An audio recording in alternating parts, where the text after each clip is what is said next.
Hello and welcome to another episode of Whither the Looniversity, the podcast of the Peerless Review. My guest today is Dr. Matthew Wielicki of the University of Alabama, where he is the erstwhile assistant professor of geological sciences. He received his PhD in geochemistry in 2014.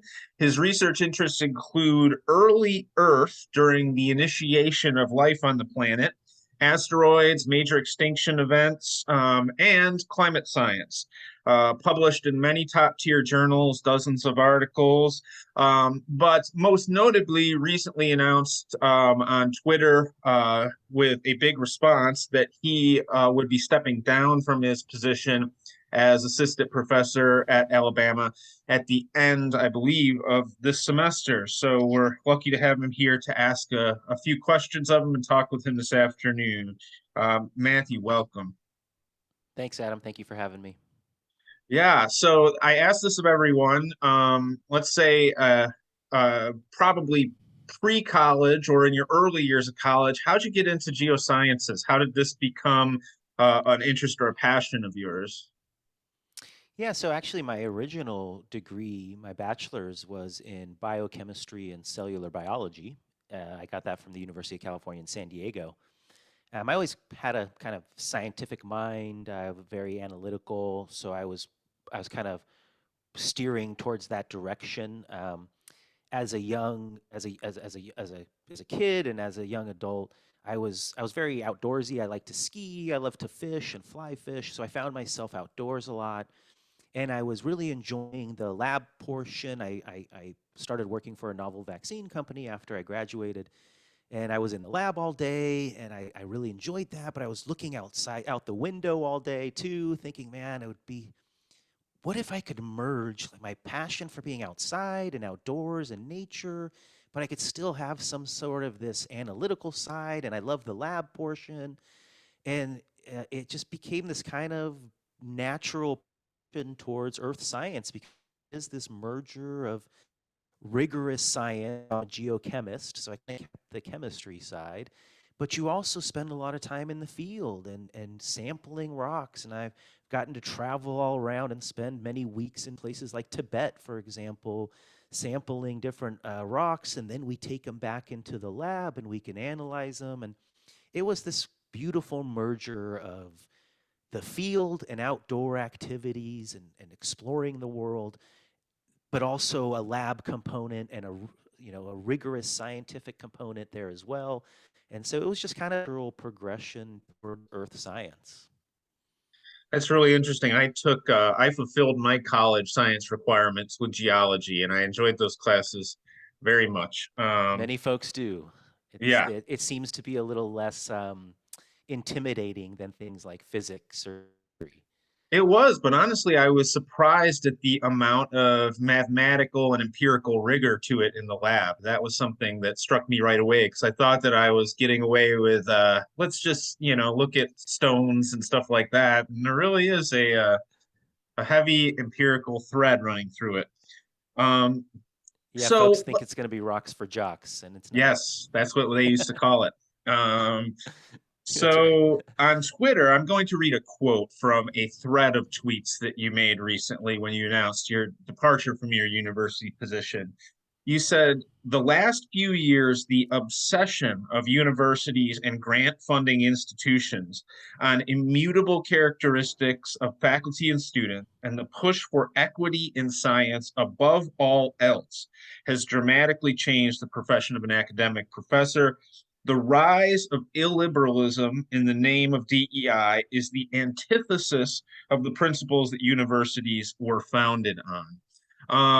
It sounds to me, and for a while, the narrative, I think, in the sciences was like, oh, all that wokeness, DEI stuff, that stuff of the humanities, we're kind of immune to it over here. And there have been a growing number of scientists like yourself who have kind of sounded the alarm and said, no, it's not limited to the humanities and social sciences anymore. This is a bigger problem for the university. So could you talk to us a little bit about the way that DEI plays out in the sciences? Yeah. So, interestingly, when I made that post, I didn't really have the data. I had a feeling. I could, I felt it. I felt that it was true. And remarkably, I was sent an article just that had been published just a month or two, I think in November of last year, from the National Academy of Scholars, and they did a real simple, a real simple way of analyzing how much interrelation there is between STEM and DEI. And so they crawled a bunch of public institutions and they investigated how often they saw DEI terminology and STEM terminology in the same page.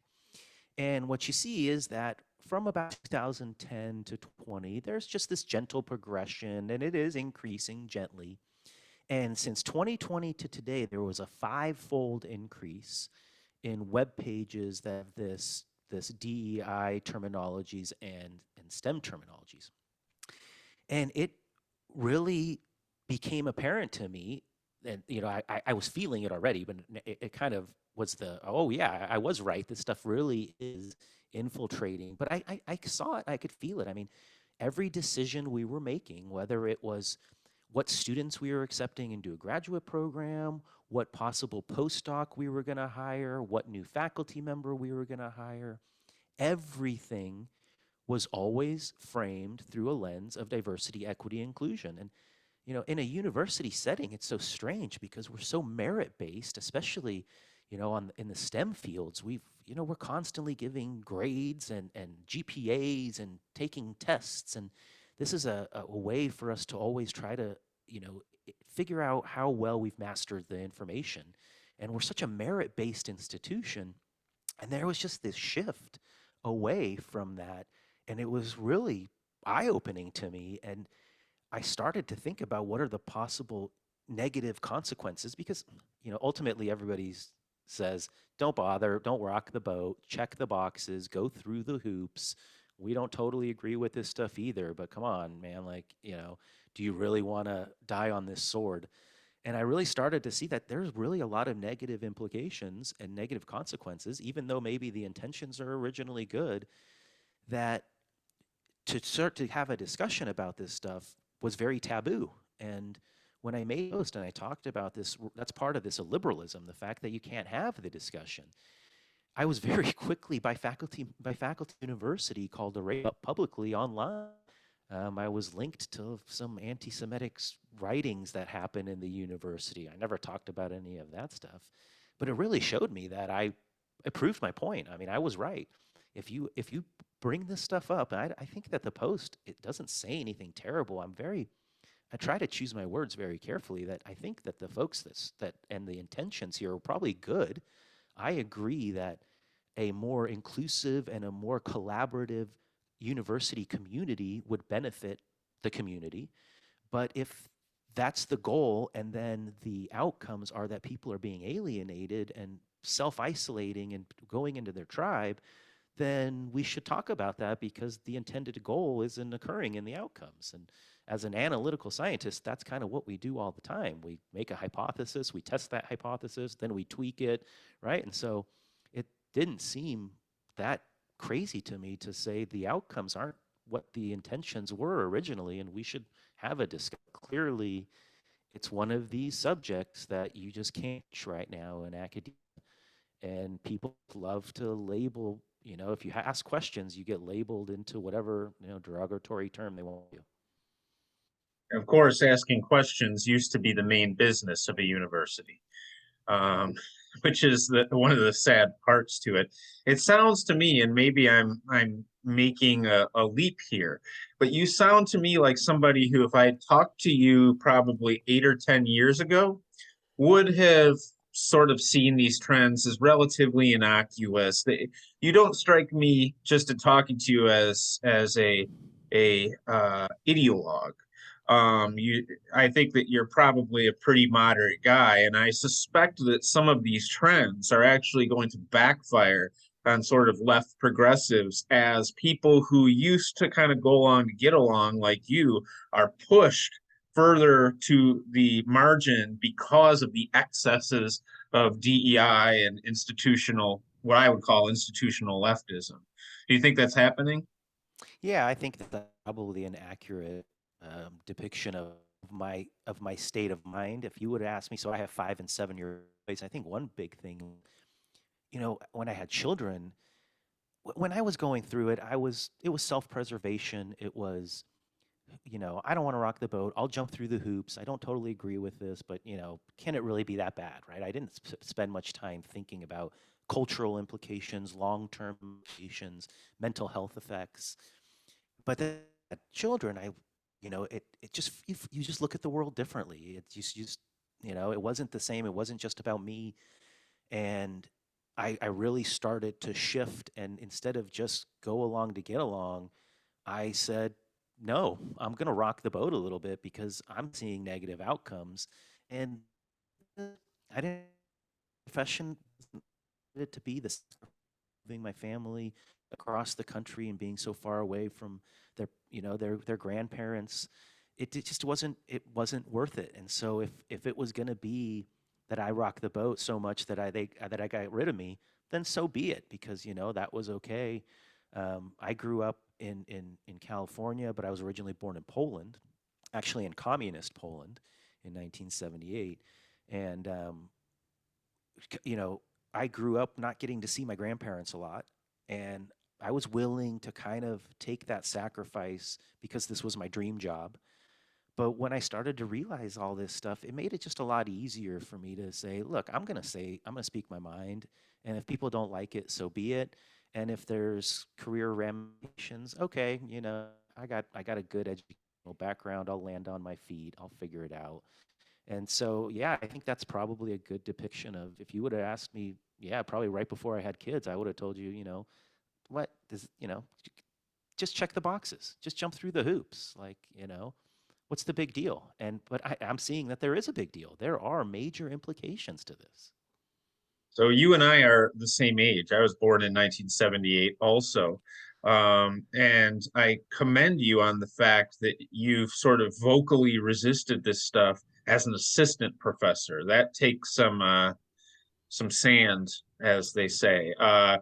Because you are at much greater risk for this kind of thing. I did a little bit of that before I got tenure, but I became much more vocal after the fact, and probably, uh, emerged finally as a open right winger when I got full professor.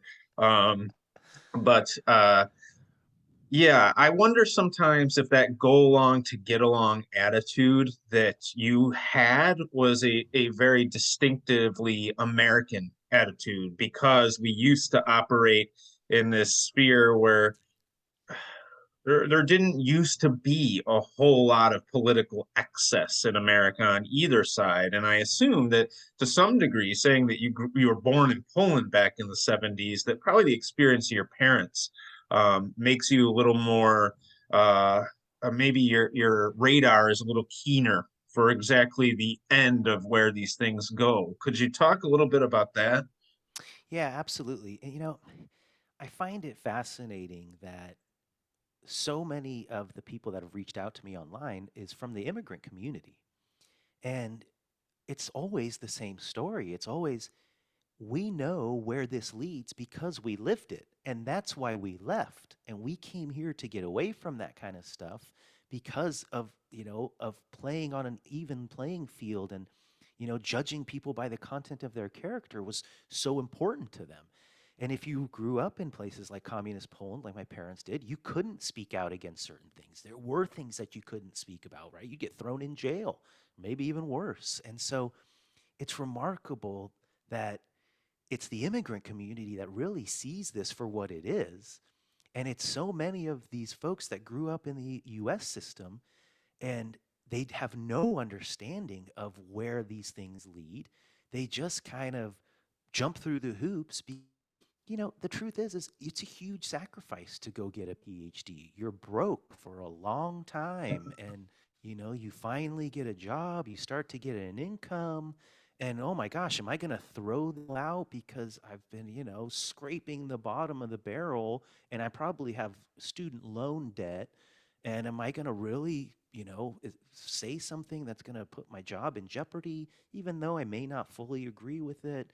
And so it's, yeah, I just find it remarkable, but definitely it's the influence of my parents is a huge aspect of that, where they see, and they grew up in that type of environment, and they made the ultimate sacrifice of leaving before the solidarity movement, so they couldn't even go back to see their families, and they took me and my brother, and my father couldn't even tell my mom that weren't coming back. We came to visit. He had a visiting professorship here in Illinois, in the States, and we were supposed to go for 2 weeks. We took a couple suitcases, and that was it. And we got here, and he said, "You're not going back." And my mom was shocked, but what a sacrifice they made for me and my brother to have so much opportunity to see it start to go back. And now that I have kids, to think that, am I going to have to move with my kids to a different place to give them the dream that my parents moved here? Like, I hope that isn't the case. And so I think it's a very privileged place to be, to think that you're doing the right thing without ever talking to folks that maybe lived through it prior to you, or investigating other regimes and geopolitical situations and things. It's a high privilege to kind of ignore all that stuff and push this without thinking about long-term causes. Yeah, I'll tell you a story. Mid 2020, I was circulating a letter that I had written seeking signatories. And the letter essentially said, we're just not going to participate in DEI stuff anymore. If you want to require training, we're just not going to do it. And you can do what you want to do to us. And I ended up getting about 200 signatories for that letter. But when I looked at these professors from all over the United States who had signed it, one thing that jumped out at me really quickly was how many Russian last names were on that list. And I reached out to the signatories as a group and I said, I just noticed, like, how many of you have Russian last names? I was like, how many of you had parents who lived in the Soviet Union? Almost all of them. They were all like, that's what did it, right? And they could smell it a mile away. What was in the air here. And it's scary, and if God forbid, if you ever had to seek out a new opportunity as your parents did, where the hell do you seek it? Where's left to go, right? Absolutely. Absolutely, right? This is a land of opportunity, and there's not many others. And so, I mean, this country's given so much to my family and the opportunities we've had, and our lives are so much better than they would have been if we would have stayed in Poland. And, I would hate to see this country go backward, even if this was done with good intentions. If it's having bad outcomes and we know where it leads, stop doing it. So can you talk about some of the specific excesses as far as DEI and sort of ideological creep that you personally have seen at the university? Yeah, so I would say one that stands out that I pushed back against pretty hard is we're dropping the GRE, the graduate requirement exam, for entrance into graduate school. And this was done in a name of equity. And so what this does is it basically takes information away from me when I'm trying to decide what graduate student will be successful or unsuccessful that will be coming to the university, which we spend money on because we almost always fund our students. They also TA and things, but the university is spending a lot of money. We would like to get successful students that represent the university well and go off and make a bunch of money and hopefully donate back, right, as alumni. Um, they're removing information from me, so me as a middle-aged white guy now has to figure out the lived experience of some kid in urban New York, some kid applying from Arkansas, somebody from China, somebody from Africa, right? I'm supposed to somehow, without any personal bias of my own, understand their shared lived experience and pick who's going to be successful without them taking a standardized test so I can compare them a little bit in the name of equity. And I was like, wait, guys, okay, if a faculty member doesn't want to use the GRE and doesn't want to put as much weight on it, that's their personal decision. But don't tell me that we're going to tell students not to do this and that faculty members shouldn't be using this. And the claim is that this isn't a good predictor of success in the graduate program. And that's absolutely not true. It is true that if you cut off all students at something like 310, right? And you only take students above, well, some of them will fail, right? But you've made this cutoff so high already that you're taking a complete, this isn't a random sample. If you were getting some folks that were scoring 250 and 260, trust me, they would have done a lot worse. You're already, getting rid of the bottom because you're making some sort of number that they have to score above. And so in that sense, of course, there's some of those kids that scored well maybe won't make it, right? But if you don't have that metric and you're taking students that maybe would have scored a 240 and they have terrible verbal skills and they have terrible quantitative skills, this is going to make it much more difficult for them to succeed, especially in a field like earth science that is very quantitative. And so, how is this making anything more inclusive?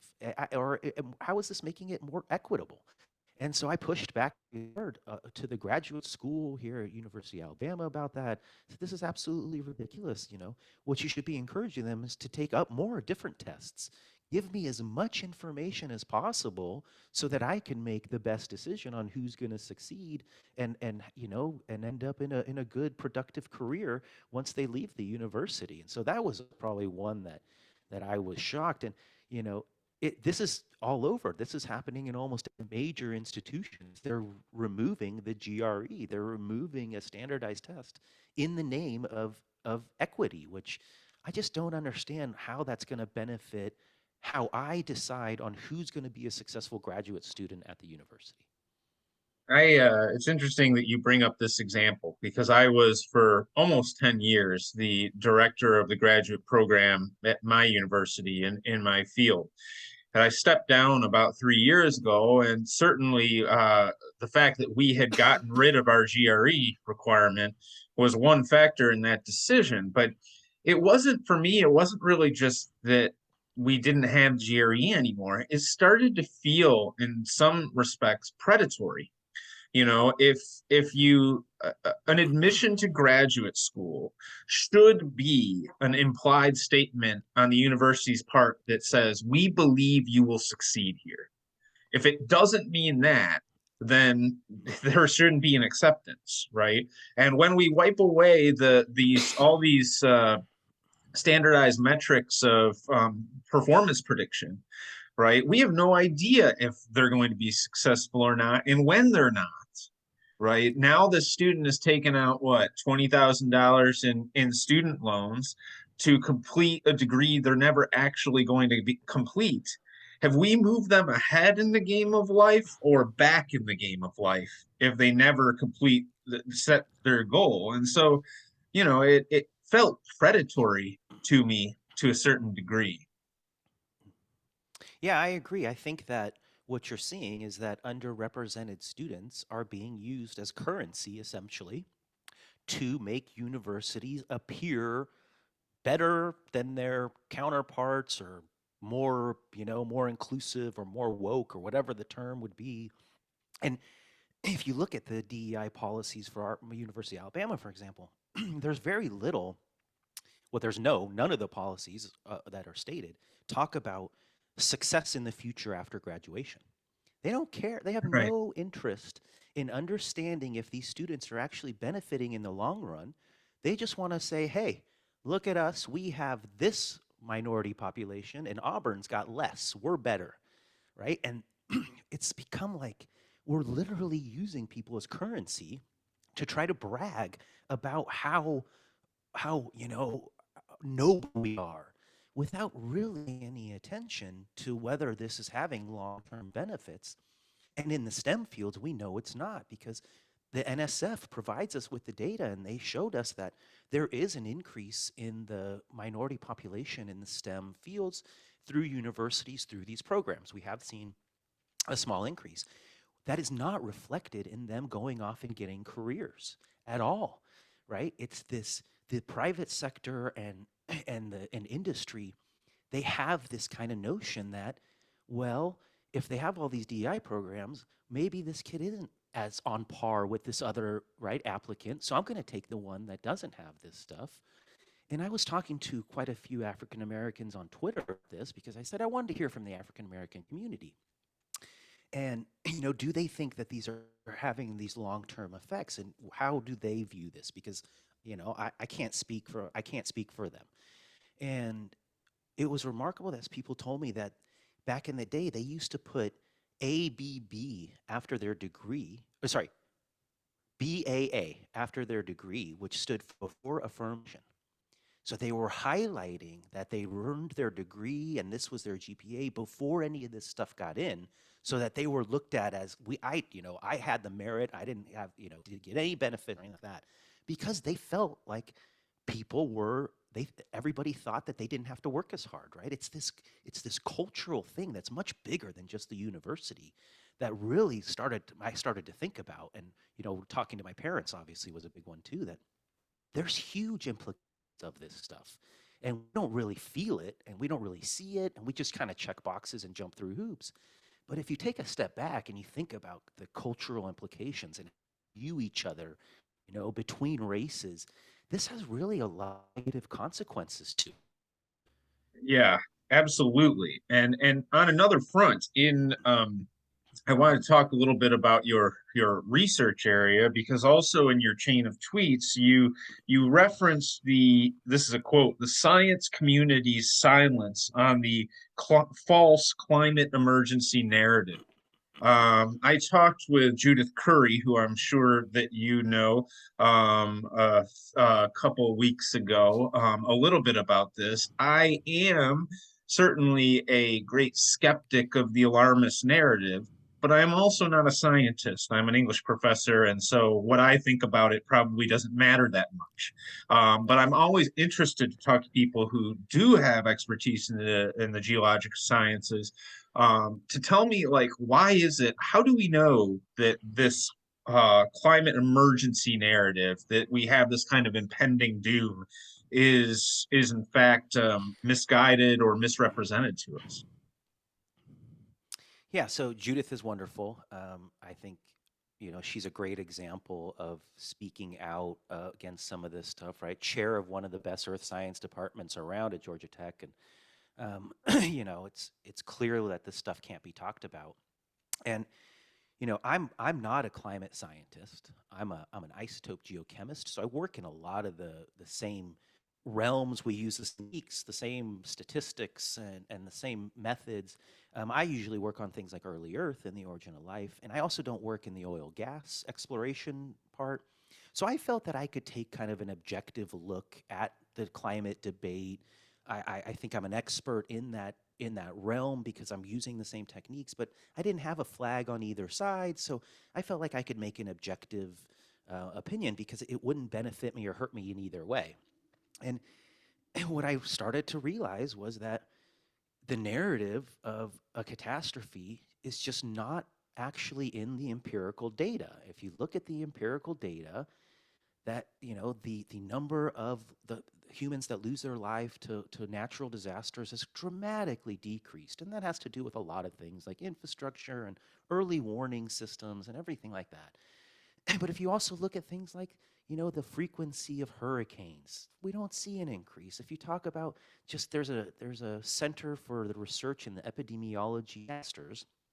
They keep a database called the emergency database, which keeps track of all kind of natural disasters and weather disasters. And they do this for the health side, but they keep a nice accurate record. And if you look back, there is no increase from 2020 to today, when in those decades, CO2 has increased more rapidly than ever before. The warming, they claim, has increased more rapidly before. So analytical mind needs some sort of metric in order for me to call it an emergency or a crisis, right? What metric can I use? I can't just say I feel that way. And I like to use metrics like loss of life or number of events that are occurring. And we're not seeing the narrative in the data. Where we see the narrative is in the models. But a model isn't science. I don't have a time machine to go in the future to see if the prediction is correct.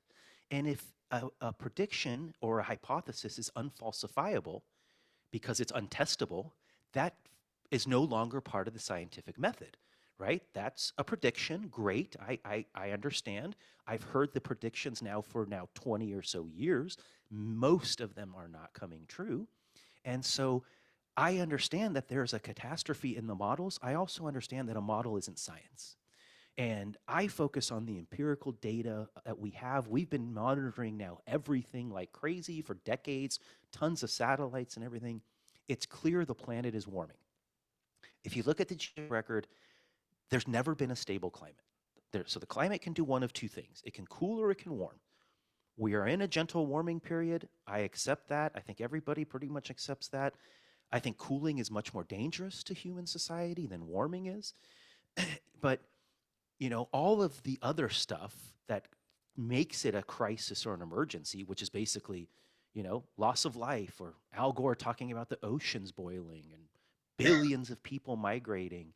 It's just not in the data. There are migrations, right? But those people aren't leaving because it's a degree or two warmer, or a degree warmer in the last 100 years. They're leaving places like Guatemala and Honduras because of geopolitical reasons, right?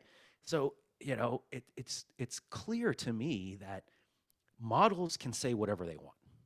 And if you put all your weight in models, then you're going to have a really skewed outlook of what is happening, especially if you put your trust in the models in 2000 and 2010, because none of those things are really happening. The planet continues to warm, but humans are super ingenuitive. We use technology to solve problems. We're amazing at solving our problems. We have empathy. And, if you look at the human condition, it's really good. So much positive, but it's just constant catastrophizing, right? These kids turn on the news or go onto Twitter or TikTok, and it's just flood, fire, hurricane, flood, hurricane, fire, tornado. It's just like, and as humans, we just have this natural tendency to focus on the negative, right? Even if there's a lot of positive, you kind of focus on the negative. I like to talk about, I play golf a lot. I'm terrible. But I hit a couple good shots. I don't think about them.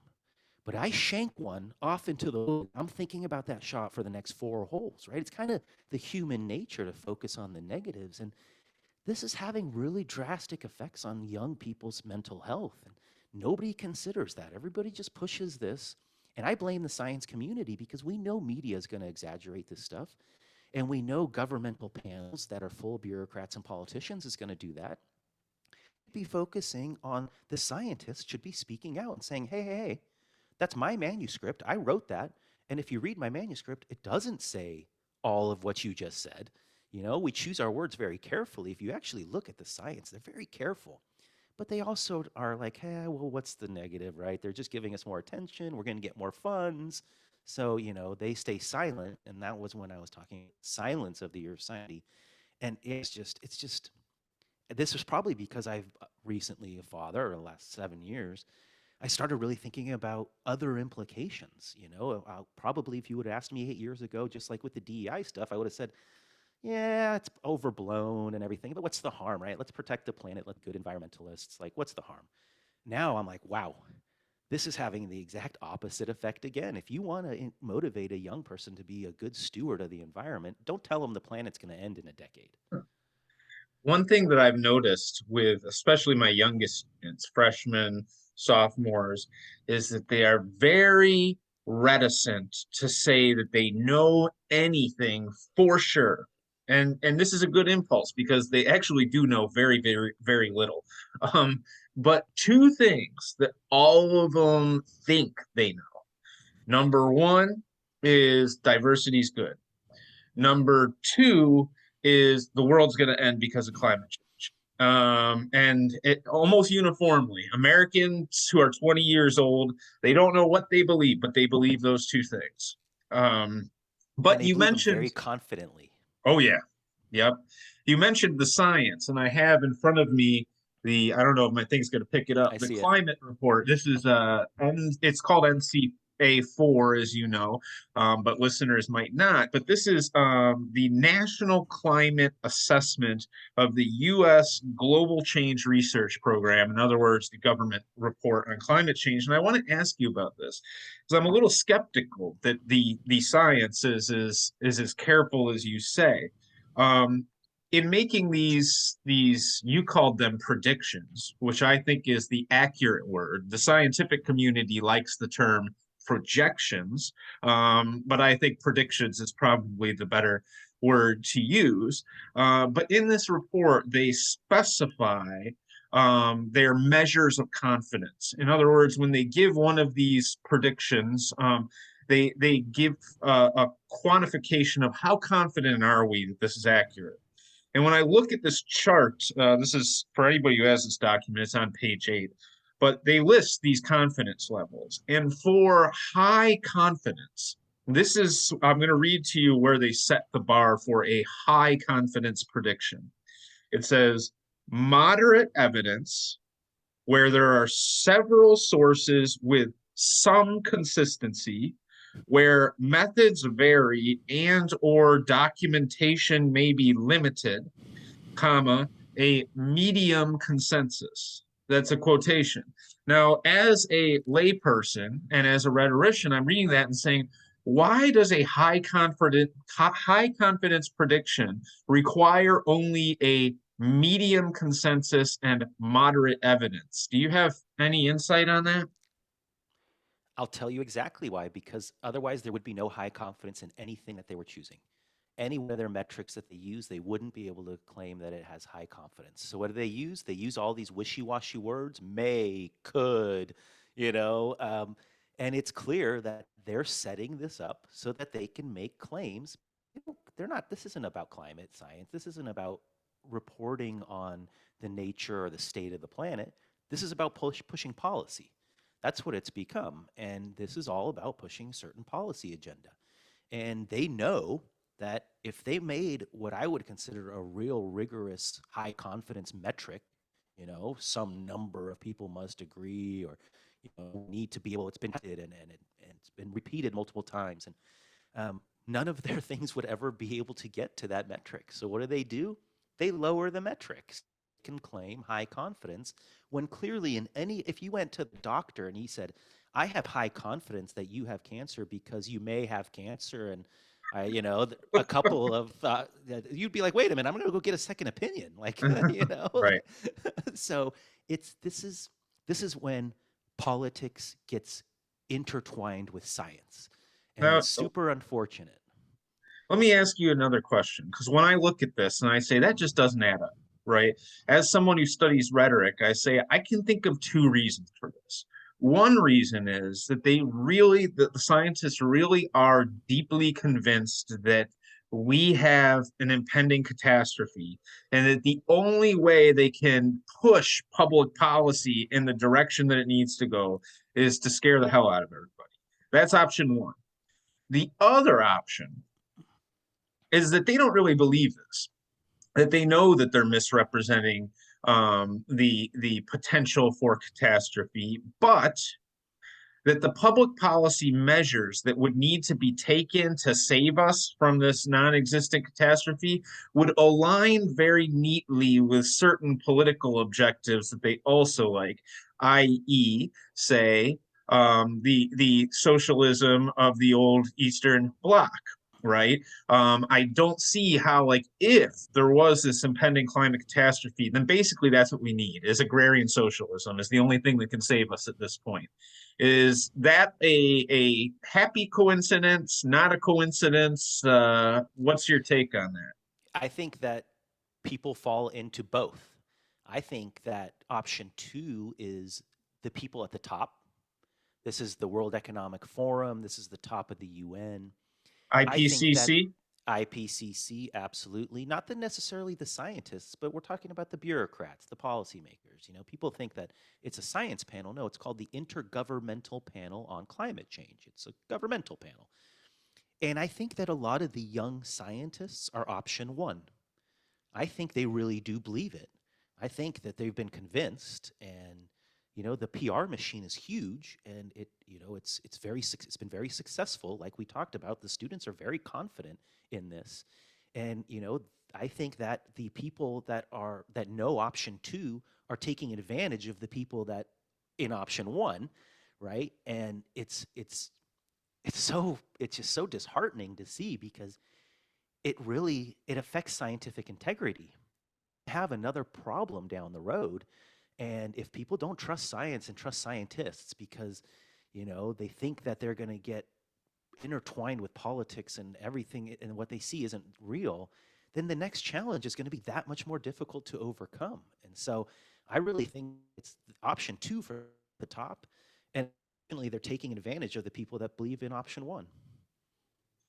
Yeah, that sounds like it makes sense to me. Um, I only have a couple more questions for you because I'm sure you have other things you would like to get to today. But I told you before that in some sense, I'm always impressed when a person with tenure track position or a tenured position says, that's it, it's gotten too crazy. I've got other things to do, right? But I am also personally bummed out because it means one less person in the fight, one less person to serve as a counterbalance in the ever intensifying ideological climate. I wonder. I know that you're leaving University of Alabama, but do you think that higher education in the United States is still redeemable at this point? I mean, can the university be saved from these things? Or do we just need to develop alternate structures for academic and intellectual inquiry because the old model is just gone? I hope that it can. I'm pretty confident that it can. The reception I've gotten has been really good. I agree with you that staying in the fight would be great, but now with things like social media or podcasts like yours, man, I think I'm going to be able to reach so many more folks, maybe so many more young folks in terms of climate, so many other faculty member things about DEI than I probably ever could if I would have wrote a manuscript about climate change, right? That maybe gets cited 100 times if I'm lucky after a decade, right? And so, there's this just new form of media now where, you know, I I'm gonna miss the students. I do feel somewhat cowardly that I'm walking away. But at the same time, I'm no longer shackled. The chains are off, and I'm gonna speak louder than I spoke before, and the message seems to be receptive. And so, if we could just open the feet to discussion, that would be such a huge benefit to academia, and would be, I think, would save it. If there was nothing taboo and we were open to talk and nobody was scared that they were going to be labeled something if they asked the wrong question, that could really redeem academia. But it doesn't seem to be going that way. But, you know, more and more folks are kind of speaking up and walking out. And I think the universities, if they start losing good people, maybe we'll start rethinking some of these I think you've got more faith than I do. I think that I think that they're happy when guys like you and me show ourselves the door. They shouldn't be, but I think that they are. And maybe not. I don't know your situation in Alabama, but I'm saying generally, not about you specifically. Oh, they're Um, happy. well, Dr. Wielicki, it's been a fantastic conversation. I wish you the best. I have no doubt that you'll land on your feet and that there probably are much greener pastures for you outside of higher education than inside higher ed. And I want to thank you again for joining us. It was a great conversation. Thanks, Adam. I appreciate you having me. All right.